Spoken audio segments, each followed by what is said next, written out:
الرحمن الرحیم.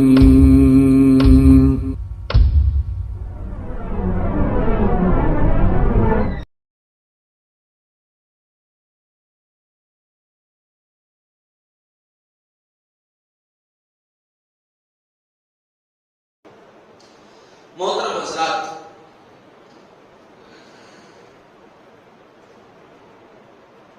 عربی سال ختم ہونے کے قریب ہے اور نئے سال کی شروعات ہونے والی ہے. محرم کی آمد اسی مناسبت سے ماہ محرم پر میں آج انشاءاللہ گفتگو کروں گا. دعا کرتا ہوں کہ اللہ تعالیٰ مجھے سیدھی سچی بات کہنے والا بنائے اور ہم تمام لوگوں کو تمام باتوں پر عمل کرنے والا بنائے. محترم حضرات، دنیا کی ہر چیز اللہ تعالیٰ نے بنائی ہے. ہر چیز، کوئی شے ایسی نہیں کہ جسے کسی اور نے بنایا. ہر چیز اللہ نے بنائی. اللہ نے بنانے کی طاقت دی، لیکن تمام چیزوں کو چھوڑ کر چند ہی چیزیں ایسی ہیں کہ جن کی نسبت اللہ نے اپنی طرف دی ہے کہ یہ میری ہے. حالانکہ بنائی ہر چیز ہے، مگر چند چیزوں کو اپنی طرف منسوخ کیا ہے کہ یہ میری ہے. جیسے قرآن مجید کے اندر ہم پڑھتے ہیں، اللہ تبارک و تعالیٰ کے ایک رسول تھے حضرت صالح علیہ السلام. صالح علیہ السلام کی قوم نے صالح علیہ السلام سے کہا تھا کہ اگر آپ اس پہاڑ سے اونٹنی نکال دو، آپ دعا کرو اونٹنی نکل جائے. اور پوری کنڈیشن ان لوگوں نے لگائی کہ ایسی ایسی اونٹنی ہو تو ہم ایمان لے آئیں گے. قرآن میں واقعہ ذکر کیا گیا. حضرت صالح علیہ السلام نے دعا کی، اونٹنی نکلی. اونٹنی نکلی، لمبا چوڑا واقعہ ہے، وہ واقعہ بتانا مقصود نہیں ہے. بعد میں ان لوگوں نے ایک ظلم یہ کیا کہ اس اونٹنی کو مار دیا، اور اس اونٹنی کو مارا تو سمجھ لیجئے کہ اپنے آپ کو روح ہلا کر دیا. اللہ کا عذاب آ گیا ان کو. کہنے کا مقصد کیا ہے کہ یہ اونٹنی جو نکلی معجزانہ طریقے سے پہاڑ سے، اللہ تعالیٰ نے قرآن میں اس کا تذکرہ کرتے ہوئے کہا ناقۃ اللہ، اللہ کی اونٹنی. اونٹنی تمام کی تمام اللہ کی بنائی ہوئی ہے، ہر مخلوق اللہ کی بنائی ہوئی ہے، لیکن اس اونٹنی کے تعلق سے کہا ناقۃ اللہ، اللہ کی اونٹنی. تمام مساجد، تمام عبادت کی جگہیں جہاں مسلمان عبادت کرتے ہیں وہ اللہ کا گھر ہے، لیکن خاص طور سے اپنے کلام کے اندر قرآن میں اللہ تعالیٰ نے مسجد کو، ایک خاص مسجد کو اپنی طرف منسوب کیا تھا، بیت اللہ. تمام مساجد اللہ تعالیٰ کے گھر ہے، عبادت کی جگہ ہے، لیکن خاص طور سے کہا بیت اللہ، اللہ کا گھر. تو اس کی عظمت بڑھ گئی. اونٹنیوں میں اس اونٹنی کی عظمت بڑھ گئی. اسی طریقے سے بہت سارے لوگ دنیا کے اندر کماتے ہیں، روپیہ، پیسہ، دولت، جائیداد، ہر ایک چیز، لیکن جو لوگ حلال طریقے سے محنت سے کماتے ہیں اور پھر کما کر کے صرف بچا کر نہیں رکھتے ہیں بلکہ اللہ کے راستے میں خرچ بھی کرتے ہیں، اللہ کو راضی کرنے کے لیے سب کو خیرات بھی کرتے ہیں، تو اللہ رب العالمین نے اس مال کو جو بچایا نہیں بلکہ اس مال کو جو خرچ کیا، اس مال کے تعلق سے کہا بقیت اللہ، یہ اللہ کا بقیہ ہے. یعنی اس مال کو اللہ نے اپنی طرف منسوخ کیا. مال میں اس مال کی عظمت بڑھ گئی، اس کی اہمیت بڑھ گئی. اسی طریقے سے دنیا کے تمام انسان دیکھا جائے اللہ تعالیٰ کے بندے ہیں، لیکن ان بندوں میں جو خاص بندے ہیں، اطاعت کرنے والے بندے ہیں، فرما بردار بندے ہیں، اللہ تعالیٰ نے قرآن ان کے تعلق سے کہا عباد اللہ، اللہ کے بندے. تمام انسانوں میں ان کو چن دیا اللہ نے اپنے لیے کہ خاص میرے لیے یہ اللہ کے بندے، یہ میرے بندے.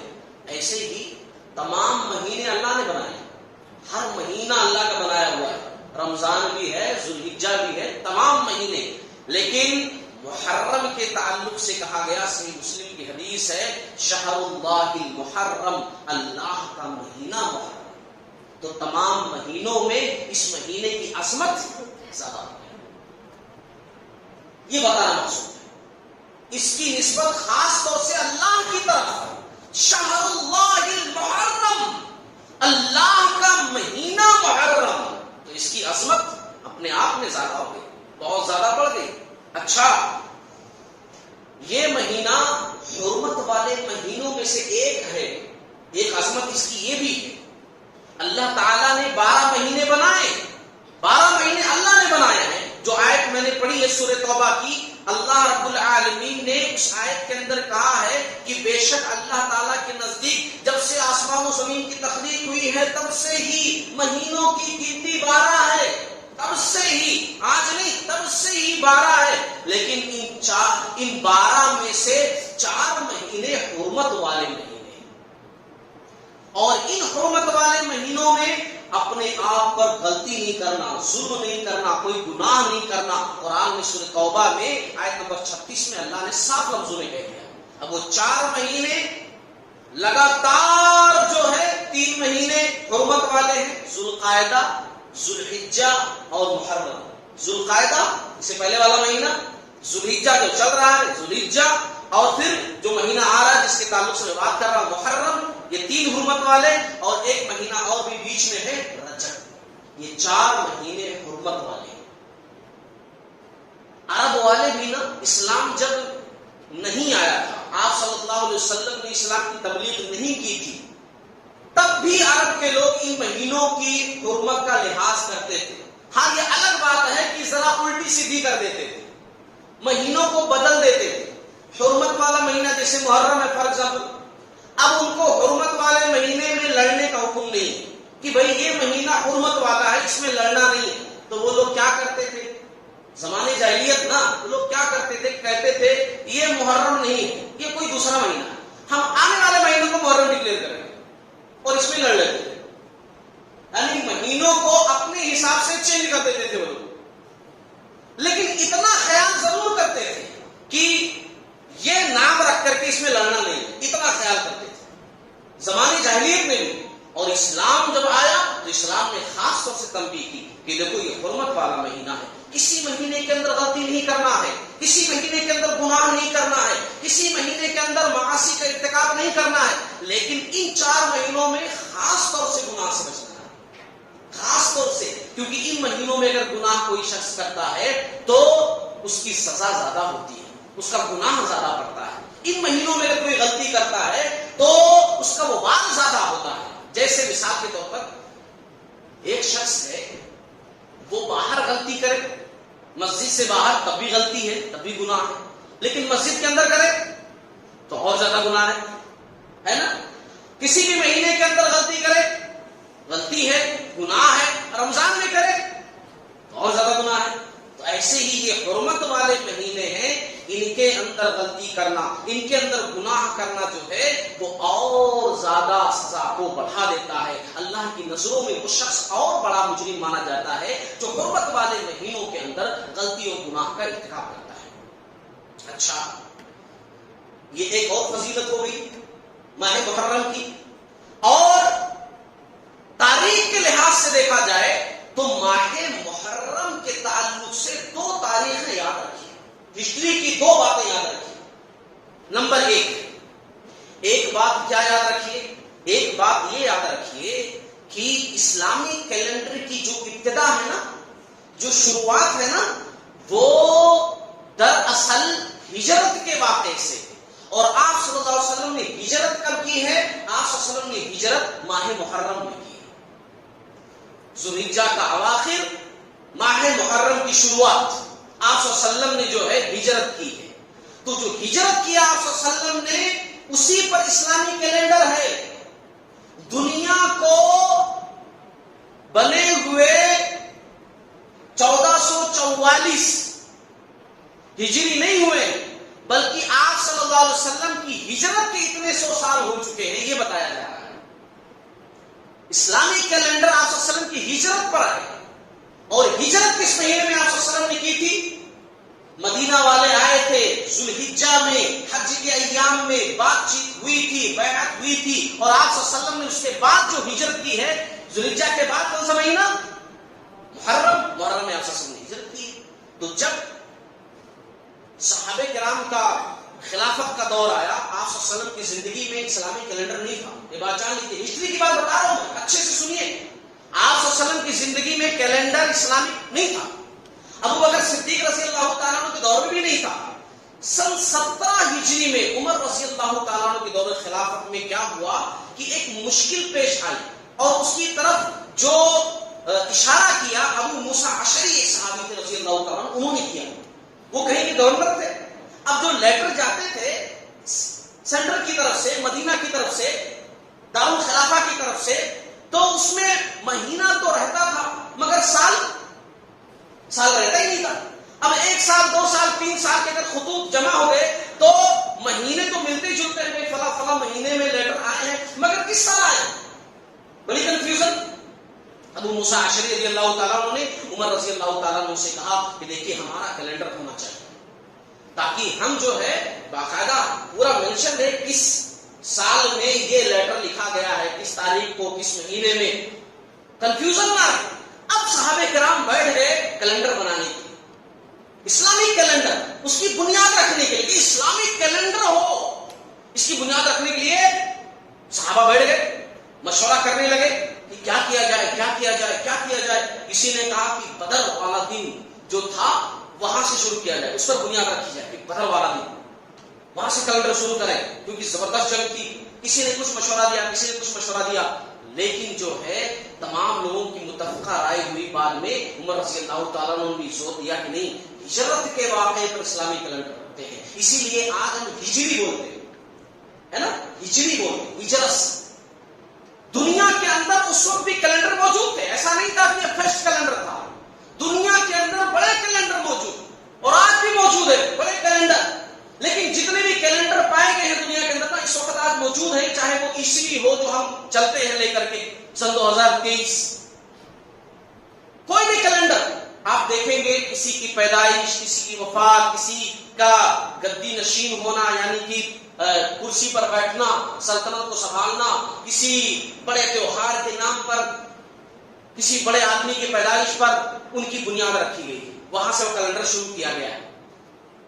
جیسے میں مثال دوں چند چیزوں کی، جیسے مسیحی کیلنڈر جس کو ہم فالو کر رہے ہیں آج کل، حالانکہ اسلامی کیلنڈر بھی فالو کرنا چاہیے، اس کو بھی یاد رکھنا چاہیے.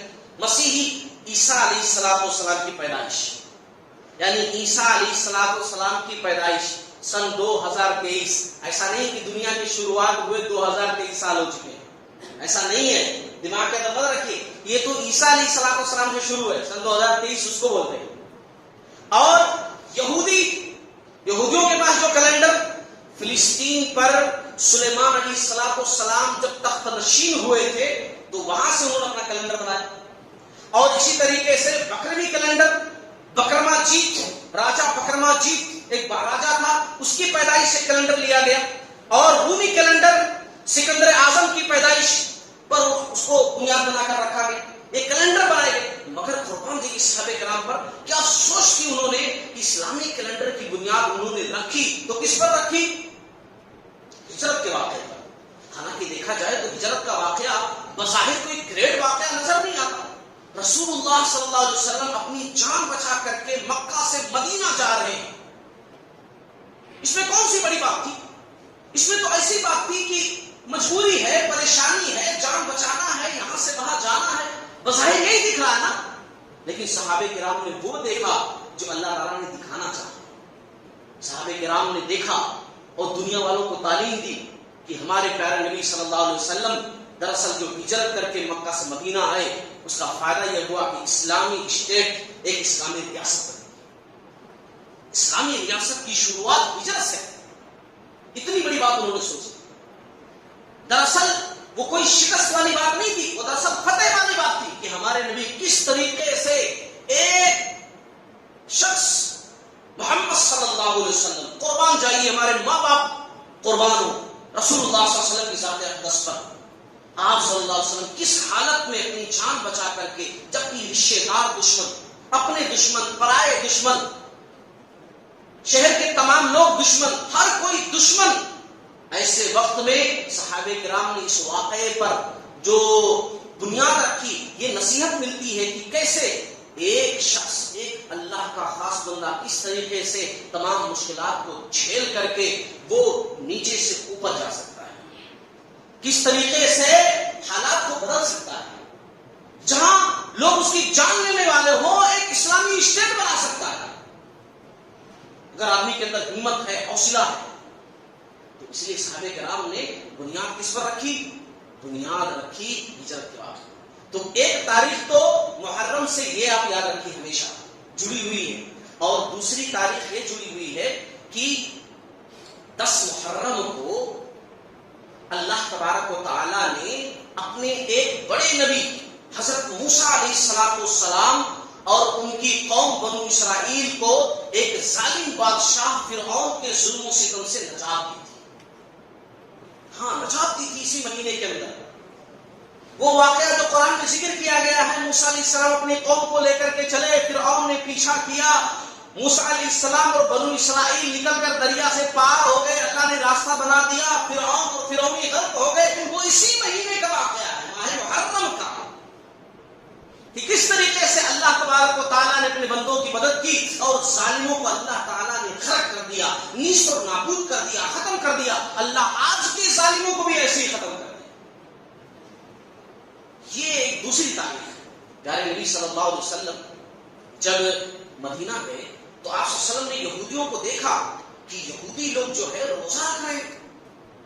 محرم کے مہینے میں 10 محرم کو خاص طور سے لوگ روزہ رکھ رہے ہیں. آپ صلی اللہ علیہ وسلم نے معلوم کروا روزہ کس لیے رکھ رہے ہیں یہ لوگ. تو ان لوگوں نے بتایا کہ دراصل اس دن اللہ تبارک و تعالیٰ نے فرعون کو ختم کیا تھا، ہمیں فرعون کے ظلم و ستم سے نجات دی تھی، موسیٰ علیہ السلام اور بنو اسرائیل کو دریا پار کروایا تھا، تو اس خوشی میں ہم جو ہے روزہ رکھتے ہیں. اللہ کے نبی صلی اللہ علیہ وسلم نے کہا اچھا اگر موسیٰ علیہ السلام کی بات ہے تب تو میں زیادہ مستحق ہوں کہ روزہ رکھوں کہ خوشی میں شریک ہو جاؤں. دینی بھائی ہیں، میں نبی وہ نبی، میرا رشتہ تو زیادہ تم لوگوں سے زیادہ قریب ہے. آپ صلی اللہ علیہ وسلم نے بھی صحابہ کو حکم دیا کہ ہم بھی روزہ رکھیں گے. اچھا عاشورے کا روزہ اسی کو بولتے ہیں، 10 محرم عاشورے کا روزہ اس کو بولتے ہیں. روزہ رکھنے لگے سب صحابہ کرام، یہاں تک کہ احادیث کے اندر آتا ہے صحابہ اپنے بچوں کو بھی روزہ رکھواتے تھے. بچے روتے تھے نا تو ان کو کھلونے کھیلنے کے لیے دے دیتے تھے مگر روزہ رکھواتے تھے. ہم لوگ ایسا نہیں کرتے تھے، ارے نہیں بچہ بڑا کمزور ہے کچھ بھی ہو گیا تو نہیں روزہ نہیں رکھنا. ہو جائے گا 14-15 سال کا، سمجھ آ جائے گی روزے کی تو رکھے گا. ٹریننگ دیتے نہیں ہے. نتیجہ کیا ہوتا ہے جب وہ بڑا ہو جاتا ہے تب بھی روزہ اس کو رکھنا مشکل ہو جاتا ہے. اگر روزہ رکھ بھی لیتا تو دن بھر سویا رہتا، نماز ایک وقت نہیں پڑھتا، کیونکہ بچپن سے اس کی ٹریننگ بھی رہتی ہے. صحابہ کرام ٹریننگ دیتے تھے، روزے کے بارے میں جو ہے وہ بتاتے تھے. تو عاشورے کے روزے کی شروعات ہوئی. اچھا آپ صلی اللہ علیہ وسلم جس سال دنیا سے رخصت ہوئے اس سال کا واقعہ ہے، حدیث کے اندر مذکور ہے کہ آپ صلی اللہ علیہ وسلم نے کہا کہ دیکھو یہود جو ہے روزہ رکھتے ہیں، اور صحابہ کرام نے سوال بھی کیا یا رسول اللہ صلی اللہ علیہ وسلم یہود روزہ رکھتے ہیں ہم بھی روزہ رکھتے ہیں، سیم ہو جا رہا ہے. آپ کہتے ہیں ان کی مخالفت کرو، ان کے جیسا کام مت کرو، تو یہ تو سیم ہو جا رہا ہے، وہ بھی روزہ رکھ رہے ہیں ہم بھی روزہ رکھ رہے ہیں 10 محرم کو عاشورے کا روزہ. تو آپ صلی اللہ علیہ وسلم نے کہا اگلے سال ہم 9 کا بھی رکھیں گے. وہ لوگ 9 کا نہیں رکھ رہے ہیں نا، 10 کے ساتھ جو اصل 10 ہے 10 محرم کے ساتھ 9 کا بھی ملا دیں گے، 9 اور 10 دونوں رکھیں گے ہم لوگ. مگر آپ صلی اللہ علیہ وسلم اگلے سال دنیا کے اندر نہیں رہے، مگر آپ صلی اللہ علیہ وسلم کی بات تو موجود ہے نا، آپ صلی اللہ علیہ وسلم کی نیت موجود ہے نا، آپ صلی اللہ علیہ وسلم کا پلان تو موجود ہے نا، آپ صلی اللہ علیہ وسلم کی حدیث تو موجود ہے نا. اسی لیے صحابہ بھی اور ہم بھی الحمدللہ، اور یہ تلقین میں کر رہا ہوں کہ عاشورے کا روزہ چھوٹنے نہ پائے. آپ عاشورے کا روزہ رکھیے، اس کے ساتھ 9 کا بھی روزہ ملائیے، یعنی 9 محرم کا بھی رکھیے یہود کی مخالفت کے لیے، اور 10 محرم کا بھی روزہ رکھیے. 11 والی جو حدیث ہے وہ سند کے لحاظ سے صحیح ہے. ہاں کوئی شخص ایسا ہے 9 کو بھول گیا، 10 کو خالی روزہ رکھا، پھر سوال کر رہا ہے فون کر کے مجھے خالی 10 کا ہی ہوں، 9 وہ کل میں بھول گیا تھا، کیا کروں اب میں؟ تو ٹھیک ہے 11 کا بھی رکھ لو، مگر فرسٹ پوائنٹ یہی 9 اور 10 کا ہی روزہ رکھا، کیونکہ 11 کی جو حدیث ہے کہ 10 اور 11 کے بھی رکھ سکتے ہیں وہ سند کے لحاظ سے ضعیف ہے. یہ روزہ چھوٹنے نہ پائے. مرد ہو یا عورتیں ہو، خواتین بھی سنیں، یہ روزہ رکھیے. ایسے روزے ہماری زندگی کے لیے بڑے اہم ہیں، بہت اہم ہے. زندگی کتنی ہے اللہ کو معلوم، بڑے اہم ہے. آپ صلی اللہ علیہ وسلم نے فرمایا یکفر السنۃ الماضیہ، صحیح مسلم کی حدیث ہے، پچھلے ایک سال کے گناہوں کو مٹا دیتا ہے یہ عاشورے کا روزہ. پچھلے ایک سال کے گناہوں کو مٹا دیتا ہے یہ عاشورے کا روزہ. کتنا اچھا چانس، یہ مس نہ ہونے پائے، یہ جانے نہ پائے. یہ روزہ خاص طور سے رکھیے. اچھا اب یہاں ایک بات میں اور بھی ذکر کر دوں، قصہ مختصر، بڑی مختصر گفتگو کروں.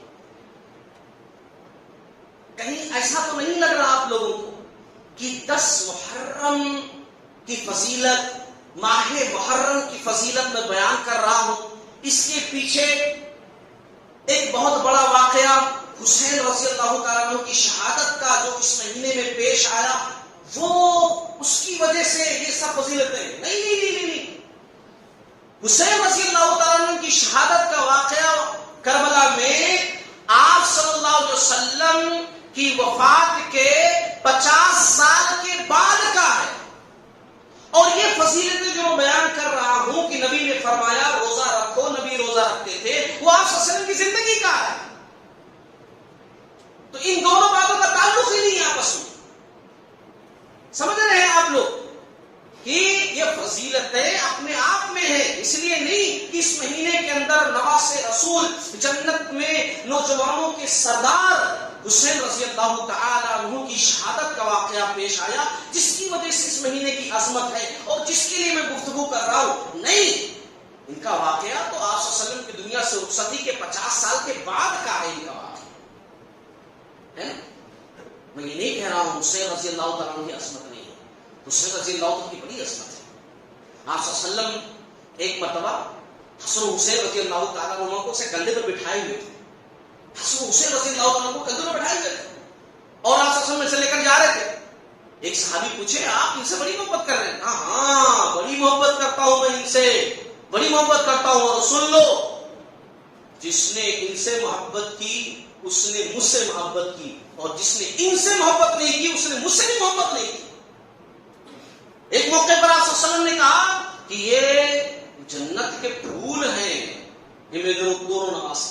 آپ صلی اللہ علیہ وسلم اتنی محبت کرتے تھے کہ محبت کا اندازہ لگا لیجئے. آپ صلی اللہ علیہ وسلم خطبہ دے رہے ہیں، حسن حسین رضی اللہ تعالیٰ عنہ بچپن میں دوڑتے ہوئے نانا کے پاس مسجد میں آ رہے ہیں. آپ صلی اللہ علیہ وسلم ممبر سے نیچے اتر گئے اور اپنے نوازوں کو اٹھا لیا، یہاں ممبر پر لے کر کے آئے. اللہ ان سے محبت کون نہیں کرے گا؟ ان سے محبت جو نہ کرے وہ مسلمان ہی نہیں رہ جاتا، اس کا دل ایمان کی دولت سے خالی ہو جائے گا. لیکن جو حقیقت ہے وہ حقیقت ہے. ایک واقعہ ہوا، انشاءاللہ ہم اگلے خطبات میں ذکر کریں گے واقعہ کربلا کا عنوان. اور گزارش آپ لوگوں سے یہ پہلے آیا کیجیے، جمعہ کے دن پہلے آیا جاتا ہے، فرشتے وہاں رجسٹر لے کر ٹھہرے رہتے ہیں، اذان سے پہلے تک وہ نام لکھتے ہیں کون کون مسجد میں آ رہا ہے. اور جب اذان ہو جاتی ہے، خطبہ شروع ہو جاتا ہے تو آپ کا نام رجسٹر میں نہیں لکھا جاتا کہ جمعہ کے دن آپ پڑھنے کے لیے آئے. جمعہ کی اہمیت جمعہ کے خطبے سے 2 رکعت نماز پڑھنے سے نہیں ہے. نماز تو ظہر کی 4 رکعت ہم پڑھتے تھے، پڑھتے ہیں روزانہ کہ نہیں پڑھتے ہیں؟ جمعہ کی صرف 2 ہی پڑھتے ہیں جماعت کے ساتھ. تو جمعہ کی عظمت وہ 2 رکعت پڑھنے سے نہیں ہے، جمعہ کی عظمت یہ خطبے سے. یہ ہفتہ واری عید ہے، یہ ہفتہ واری اصلاح کا انداز ہے اسلام کا. ہفتے بھر میں جو دلوں کے اندر زنگ پڑ جاتا ہے، جو دھول بیٹھ جاتی ہے دل کے اوپر، گناہوں کی، غفلت کی، غلطی کی، شیطان کی، اس دھول کو صاف کرنے کے لیے، اس زنگ کو صاف کرنے کے لیے جمعہ کا دن اللہ تبارک و تعالیٰ نے ہمیں دیا ہے. اس کی عظمت کو سمجھیے، پہلے آیا کیجیے، اور اگلے کے جو عنوان ہوں گے انشاءاللہ وہ آپ لوگوں کے لیے بڑے فائدے مند ہوں. بہرحال میں بات یہی کر رہا تھا کہ یہ محرم کی عظمت ہے، فضیلت ہے، لیکن ہم لوگ بڑی غلطیاں کرتے ہیں محرم کے آنے پر. سب سے پہلی غلطی تو یہ کرتے ہیں کہ محرم آ گیا تو نئے سال کی مبارکباد دیتے ہیں. وہ ایک دعا بھی ہے جو سند کے لحاظ سے ضعیف ہے. اللہم ادخلہ علینا بالامن والایمان والسلامۃ والاسلام والرضوان من الرحمن وجواری من الشیطان.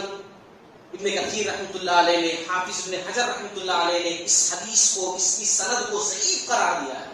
یہ روایت ثابت ہی نہیں ہے نبی سے صحیح طریقے سے. یہ مبارکباد مت دیجیے کہ اسلامی، میں وہ جنوری والا نہیں ہوں، میں تو مسلمان ہوں، محرم میں مبارکباد دوں گا. او اللہ کے بندے وہ بھی غلط ہے، یہ بھی غلط ہے، وہ بھی غلط ہے۔ اگر کچھ کرنا ہے تو آنسو بہاؤ کہ زندگی کا 1 سال اور گزر گیا، موت کے 1 سال اور قریب آ گئے، اللہ تعالیٰ نے جو ٹائم دیا تھا اس میں سے 1 سال اور گزر گیا، آپ نے کیا کیا ہے؟ اگر اللہ بلا لے تو کیا لے کر کے جاؤ گے؟ سوچو، زندگی کی دیوار سے 1 اینٹ اور گر گئی اور ہم خوش ہیں کہ 1 سال اور گزر گیا، یہ آپ سوچو۔ اور ہاں، 10 محرم کی عظمت کے تعلق سے بہت ساری غلط باتیں بھی بتائی جاتی ہیں، اور وہ باتیں کیا بتائی جاتی ہیں کہ جیسے نوح علیہ السلام کی کشتی جودی پہاڑ پر جو رکی تھی وہ 10 محرم کو رکی تھی، آدم علیہ السلام کی توبہ جو قبول ہوئی تھی وہ 10 محرم کو قبول ہوئی تھی، اللہ نے زمین و آسمان کی تخلیق 10 محرم کو کی تھی، اسی طریقے سے اسماعیل علیہ السلام کی جگہ پر دمبا جو اللہ نے دیا تھا وہ 10 محرم کو دیا تھا، عجیب کی بات ہے۔ اسی طریقے داؤد علیہ السلام کی بھول چوک کو 10 محرم کو معاف کیا گیا تھا، یونس علیہ السلام مچھلی کے پیٹ سے جو نکلے تھے وہ 10 محرم کو نکلے تھے۔ یہ تمام کی تمام باتیں جو ہیں نا وہ صحیح نہیں، بس خالی لوگ بیان کرتے ہیں، کوئی سر کوئی پیر نہیں، سند کے لحاظ سے تمام باتیں ضعیف ہیں، جو صحیح باتیں تھی میں نے آپ حضرات کے سامنے پیش کر دیا۔ اور ہاں، اس مہینے کے اندر ماتم کرنا، نوحہ کرنا، 10 محرم کو خاص طور سے کرتے ہیں نا لوگ، 10 محرم کو ماتم کرتے ہیں، وہ ماتم کا دن سمجھ لیا۔